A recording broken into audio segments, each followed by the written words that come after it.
दिल्ली धमाके के चश्मदीद ने टीवी9 को ये बताया, धमाका बहुत ज्यादा जोरदार था, जबरदस्त था। ये चश्मदीद की तरफ से बताया गया। काफी ऊंचा धुएं का गुबार भी देखा गया और ये तस्वीरों में भी दिख रहा है कि किस तरह से ऊंचा धुएं का गुबार दिख रहा है। कई किलोमीटर तक का इसका असर भी देखने को मिला है।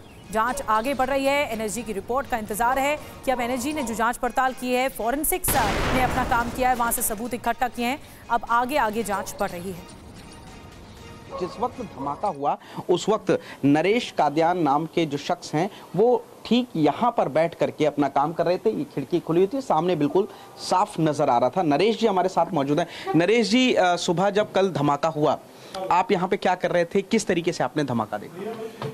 ये स्लोटर हाउस पे मैं काम कर रहा था। गाजीपुर वाला स्लोटर हाउस है, वो इलीगल तौर पे चल रहा है, जो नियमानुसार नहीं है।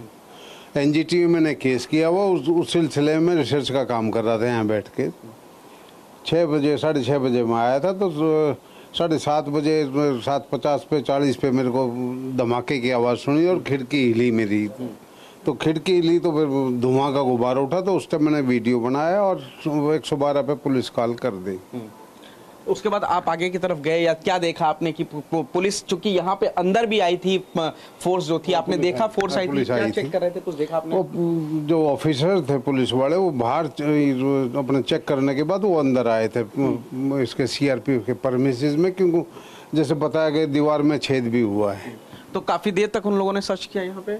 वो 11-12 बजे तक वो यहाँ मौके पे रहे। तो धुआं किस तरीके का था, कितनी देर धुआं आपको दिखाई दिया और कितना ज्यादा धुआं था? धुआं बहुत ज्यादा था और साथ में पक्षी भी उड़े। जब धमाका हुआ तो पक्षी भी उड़े, 25-30 पक्षी मेरे को उड़ते हुए नजर आए। और जैसी आवाज़ थी धमाके की, जबरदस्त धमाका था, मेरे को उसी से अंदाजा लग गया कि बम ब्लास्ट हुआ है। और उसके बाद धुआं ये सामने मेरे को नजर नहीं आ रहा था, इतना ज्यादा धुआं था। तो चश्मदीद को आपने सुना और धमाके की साजिश के पीछे कौन कौन किरदार है, अब ये सबसे बड़ी गुत्थी है जिसे सुलझाना जांच एजेंसियों के लिए बड़ा काम है। रोहिणी ब्लास्ट केस क्या कहती है, शुरुआती जांच अब आपको बताते हैं। जो इस वक्त जांच आगे बढ़ी है, धमाके की मंशा किसी को चोट पहुंचाना नहीं, जो धमाके की मंशा रही और मैसेज देना ज्यादा लग रहा है कि संदेश देना चाह रहा था।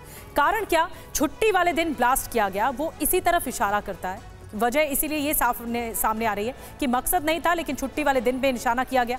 नक्सली साजिश का भी शक है, क्योंकि अलग अलग एंगल सामने आ रहा है। कारण क्या है, इसका वजह क्या है? कुछ महीनों से नक्सलियों के खिलाफ सीआरपीएफ का अभियान लगातार तेज है और इसीलिए कहा जा रहा है कि ये वजह हो सकती है।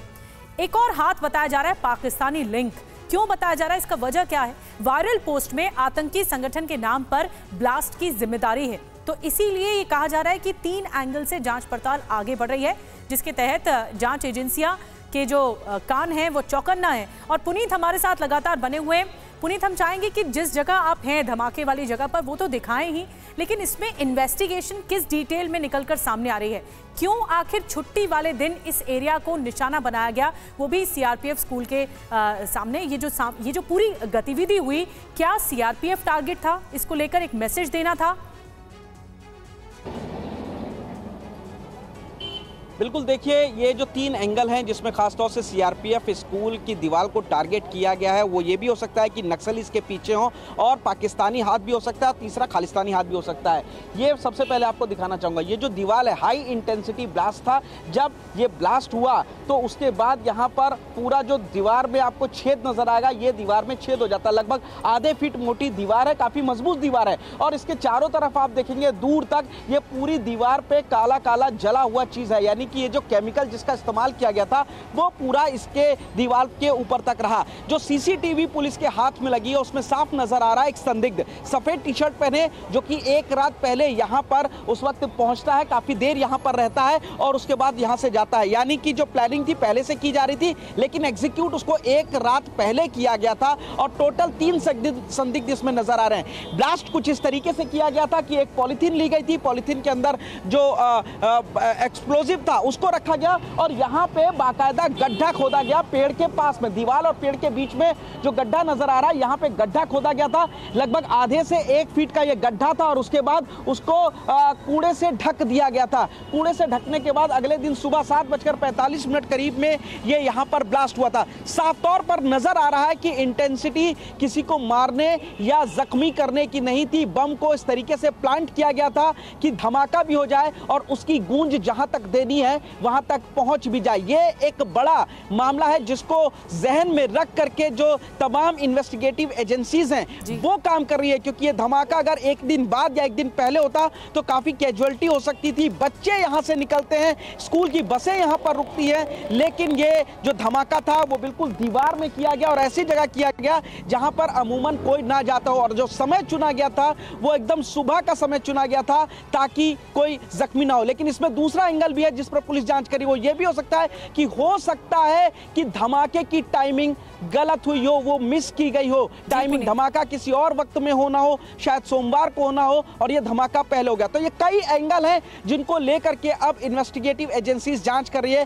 खालिस्तानी एंगल, पाकिस्तानी एंगल, नक्सली एंगल, ये तीनों मुख्य। इसके अलावा एक और एंगल है शरारती। हालांकि इसको पुलिस नकार नहीं रही है लेकिन इस पर भी जांच कर रही है। अभी बड़ी बात बता रहे हैं पुनीत कि किस तरह से जांच के अलग अलग जो किरदार हैं, जिस एंगल से आगे बढ़ रही है जांच, उसके आधार पर अब दिल्ली पुलिस इस पूरे मामले पर पड़ताल करेगी, सबूतों को इकट्ठा करने की कोशिश करेगी। लेकिन बड़ी बात यह है कि जिस सीसीटीवी में ये तस्वीरें कैद हुई जब धमाका होता है, उसके आसपास के सीसीटीवी भी खंगाले जाएंगे, जिससे कई राज बेपर्दा हो सकते हैं। पुनीत, आऊंगी मैं आपके पास। और दिल्ली धमाके में पाकिस्तानी कनेक्शन का शक भी है, जैसा कि पुनीत जानकारी दे रहे थे। इससे पहले जितेंद्र ने भी बताया धमाके में विदेशी ताकतों का हाथ होने की आशंका है। पाकिस्तानी टेलीग्राम चैनल पर वीडियो डालकर धमाके का दावा किया गया और मैसेज पाकिस्तान से कई टेलीग्राम चैनल पर सर्कुलेट किया गया। तो देखिए, ये भी बात निकलकर सामने आई है। और दिल्ली धमाके के पाकिस्तान कनेक्शन पर एक और बड़ी खबर ये मिल रही है कि दिल्ली पुलिस ने टेलीग्राम को चिट्ठी लिखी है। टेलीग्राम को चिट्ठी लिखी गई है कि वायरल पोस्ट को लेकर जानकारी मांगी गई है, जो वायरल पोस्ट में दावा किया गया है। वायरल पोस्ट में दिल्ली ब्लास्ट का इशारा किया गया था और ये टेलीग्राम पर आया था, इसीलिए अब टेलीग्राम को चिट्ठी लिखी गई है। अब सवाल उठ रहे हैं कि दिल्ली धमाके के पीछे क्या पाकिस्तान का हाथ है? दिल्ली में ब्लास्ट हुआ और क्या पाकिस्तान की इसके पीछे साजिश है? देश की राजधानी में पाकिस्तान के टेलीग्राम चैनल पर दिल्ली धमाके की चर्चा क्यों हो रही थी? इसी को लेकर सबके कान खड़े हो गए हैं। धमाके के पीछे विदेशी जो ऑपरेटिव्स है उसका हाथ बताया जा रहा है और ये दावा किया जा रहा है। टेलीग्राम चैनल पर वीडियो डालकर धमाके का दावा किया गया। टेलीग्राम चैनल पाकिस्तान में और वहां पर दिल्ली धमाके की चर्चा होती है। मैसेज पाकिस्तान से कई टेलीग्राम चैनल पर सर्कुलेट होते हैं, फिर अलग अलग जगह पहुंचते हैं। कश्मीर में होने वाली आतंकी घटनाओं पर भी अपडेट शेयर होता है। यह भी एक बड़ी डिटेल निकल कर आई है। दिल्ली धमाके के पीछे आईएसआई की भूमिका की भी जांच की जा रही है कि कहीं आईएसआई का हाथ तो नहीं। एजेंसियां सभी मैसेज की बारीकी से जांच करती हुई दिख रही हैं कि इन्वेस्टिगेशन कहां तक पहुंचा है। सभी मैसेजेस, जो भी वायरल मैसेजेस हैं, उसकी जांच पड़ताल की रही है और बारीकी से जांच की जा रही है। पुनीत, क्या टेलीग्राम चैनल के आधार पर जो जांच आगे बढ़ रही है, जो दिल्ली पुलिस ने चिट्ठी भी लिखी है टेलीग्राम को कि बताइए कि आखिर पाकिस्तान में बैठकर दिल्ली धमाके की चर्चा कैसे हो रही थी, तो क्या इसका पाकिस्तान कनेक्शन है? क्या साजिश वहां बैठकर रची गई? देखिए, एक बहुत इनिशियल इन्वेस्टिगेशन की जो हमारे सूत्र वो बता रहे हैं कि इसमें किसी लोकल मॉड्यूल का भी हाथ हो सकता है। मतलब कि ये जो साजिश है वो रची विदेश में गई है, लेकिन उसको एग्जीक्यूट जो है वो लोकल स्तर पर कराया गया, यानी इंडियन स्तर पर ही जो काम करने वाले लोग थे वो यहाँ के भी हो सकते हैं और हो सकता है दिल्ली के भी हो। ये एक इनिशियल इन्फॉर्मेशन आ रही है सूत्रों के हवाले से निकल के। दूसरा, जस्टिस फॉर लीग के नाम से जो टेलीग्राम था वो उस पर इस धमाके की जिम्मेदारी खालिस्तानियों ने ली थी और उस पर बाकायदा मैसेजेस को सर्कुलेट किया गया था। उसके बाद से पाकिस्तान में बैठे टेलीग्राम में कई हैंडल से उसको वीडियो जो थे इस धमाके के उनको शेयर किया गया था। इनके बारे में पूरी बातचीत की जा रही थी। धमाका यहाँ होता है और तुरंत उसकी चर्चा और उसकी जिम्मेदारी टेलीग्राम पर खालिस्तानी भी वहाँ पर लेते हैं। तीसरा एंगल जो सबसे इंपॉर्टेंट आ रहा है वो आईएसआई का भी आ रहा है कि क्या आईएसआई ने बैठ करके ये हमला कराया है और कोई इसके पीछे कोई चेतावनी चेतावनी देने की कोशिश की गई थी।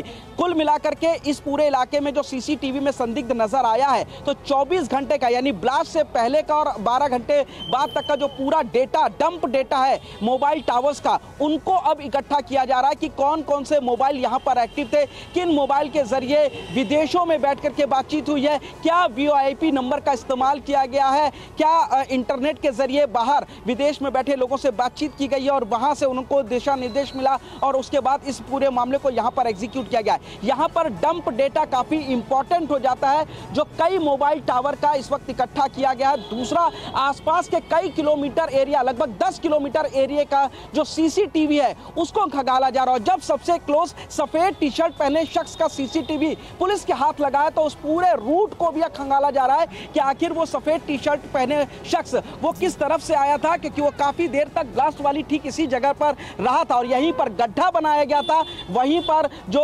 एक्सप्लोजिव था उसको गड्ढे में रखा गया था और फिर अगले दिन ब्लास्ट हुआ। तो कुल मिलाकर के जो ये दिल्ली में ब्लास्ट हुआ रोहिणी प्रशांत विहार में, इसका जो तार है वो विदेशों से और खासतौर से पाकिस्तान से जुड़ते हुए नजर कहीं ना कहीं आ रहा है। इनिशियल प्रोब यहाँ भी जो इशारा कर रहा है जी, और जैसे कि इनिशियल प्रोब, जैसा कि आप बता रहे हैं कि शुरुआती जांच में सीधा सीधा इशारा मिल रहा है कि पाकिस्तान का हाथ हो सकता है, पाकिस्तान की खुफिया एजेंसी का हाथ हो सकता है, क्योंकि ये पाकिस्तान के टेलीग्राम चैनल में किस तरह से चर्चा हो रही थी, ये सबसे बड़ा सवाल इस वक्त मौजूद है। और देखना होगा कि जांच की परतें आगे खुलती हैं तो क्या कुछ और डिटेल सामने आती है। बहुत बहुत शुक्रिया पुनीत आपका जानकारी देने के लिए।